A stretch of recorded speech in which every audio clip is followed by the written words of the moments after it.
Hey guys, Scott here again with a new beer dissection video for you. What I have today is another one that you can find at your local Lidl store called Hypnotic Beast.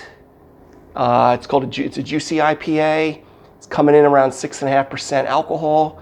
I believe they make there's one I think it was a Tropical Beast also. I haven't had that yet. Maybe I'll have that in my reviews.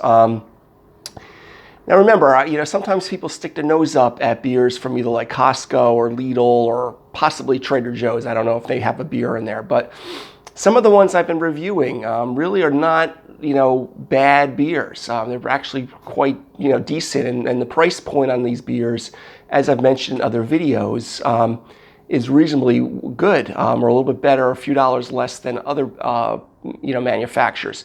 Now, I'm not going to say that the beers that Lidl's producing, and which I'm going to get to that in a second too, on who's actually producing it, is going to put all these fantastic microbreweries out of business, farm breweries and things like that. But listen, you're in a crunch, you're at the store, you don't want to go to 5 different stores, and you want something on hand. The beers that I've been reviewing have been pretty decent. Going to what I just said before, Lidl themselves, the grocery chain from Germany, isn't necessarily producing most of these beers. Central Virginia Brewing Company, which is near, from one of my older videos, if I remember, it was Cosette, Virginia. And I think it was also called, besides Central Virginia Brewing Company, it was called, I know it was like Sugar Hill or something like that. But needless to say, it's being produced by originally a microbrewery. Then they bought out of Conagra Foods and things like that. So I wouldn't completely discount that you can find a decent beer at Lidl. A couple of my reviews, I remember one was Oxidized, it was an older beer. But then I had someone chime in on my YouTube channel here saying that they had one that was a lot fresher and it was a lot better. Take their word for it. This one I have today, like I said, the Hypnotic Beast Juicy IPA was packaged on January of 23. I'm in, late March of 23. So this should be pretty fresh. So again, Juicy IPA. So we're expecting something like a juicy, hazy New England IPA. Excuse me. Typically produced sometimes with oats, unmalted wheat, things like that. So anyway, so I would, throw a flyer on these every so often and just see what you guys think, and definitely come back if you had one of these. So what I have today, obviously, shaker pints are not always my favorite. I've got my little brewing company glass here, that I had made, so I have a lot of fun drinking from these glasses. So whatever you want. Tulips are usually better, Spiegelau glasses, Nonic pints, tulip pint even. But if you just got a shaker pint laying around, go for it, all right? So let's crack this bad boy open.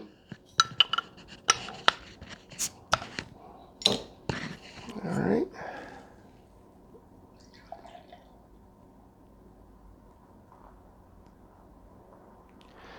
Okay.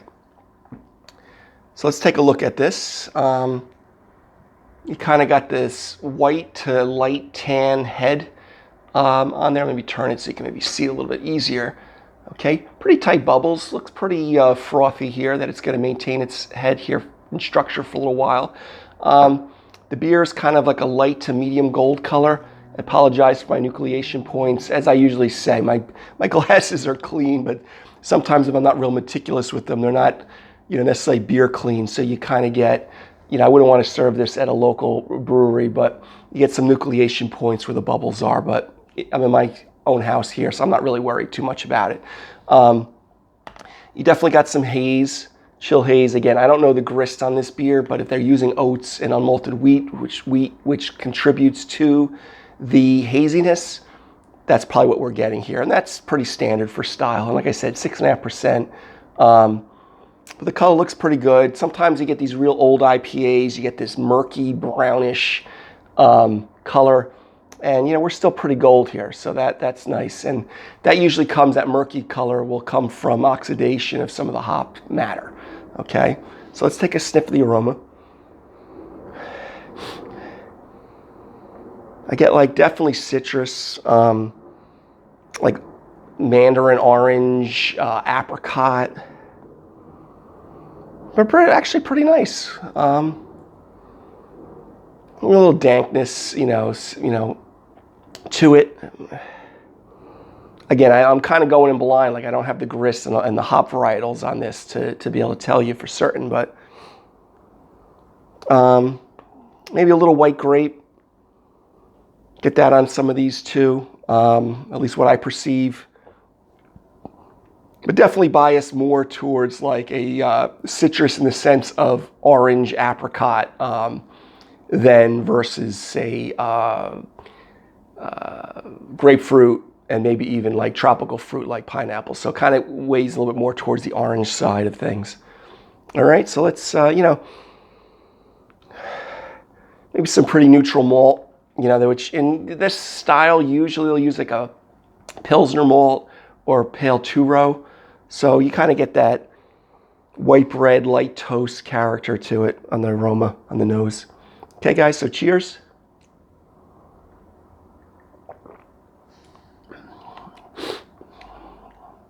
So yeah, same thing, which makes it easy for me.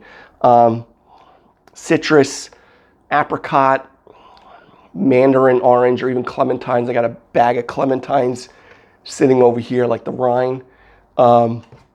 Little pithy, from that gives you that little tartness to it, but medium bodied. I don't really get any alcoholic warmth. Nice medium mouth feel.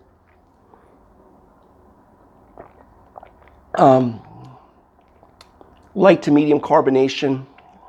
Malt, the same thing, kind of that white bread, maybe even wheat bread type of character, pretty neutral, but really not too bad. I mean, it's actually drinking pretty nicely. I don't know what we paid for this. It's probably in the ballpark of, I think they went up a little bit. They used to be like $7 for a 6-pack, but everything's gone up in the world. So I think this was hovering around $10.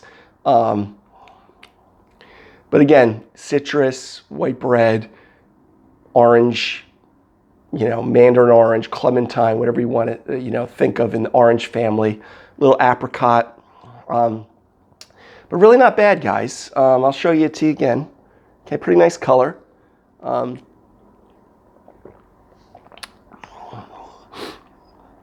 There's probably on the aftertaste. Well, first of all, I didn't mention bitterness. It's definitely moderate to pronounced bitterness, which you would expect from typical IPAs. You get this little bit of astringency on the aftertaste at the very end. I'm trying to ascertain it between the bitterness and just sheer astringency, but it's still pretty nice. I'm not going to get too exotic with pairings with this beer, but your typical IPA pairings with cheeses, cheddar cheeses, light blue cheeses.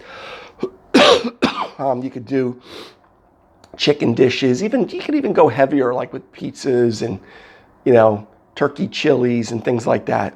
So again, I would rate this beer. It's like a B-, range. Nothing outstanding. I mean, there's definitely a lot of beers that would outperform this beer. But for a variety pack over at Lidl, and you see it sitting there, I think it's worth a flyer on there. Again, for roughly $10 or less than $10. Again, I think they used to be more like $8. But I've reviewed some beers. Again, it is a legitimate brewery, so they must be producing other beers. It just may not, beat out some of the big boys up in the Northeast and things like that, or your local brewery down the street. But again, guys, Hypnotic Beast Juicy IPA. I believe they have a tropical beast there too, which I've not had. I'm assuming that maybe has some tropical fruit, but I'll leave that for another video. So a good B- beer. I'd probably lean more towards B-. But again, not, nothing, it's not oxidized that I pick up. It's actually, pretty decent. So if you need a beer, you're at Lidl, you're picking up a bunch of other items, and you need some beer for your refrigerator, I wouldn't shy away from this at all. Okay, guys? Until the next video, have a great day. Take care.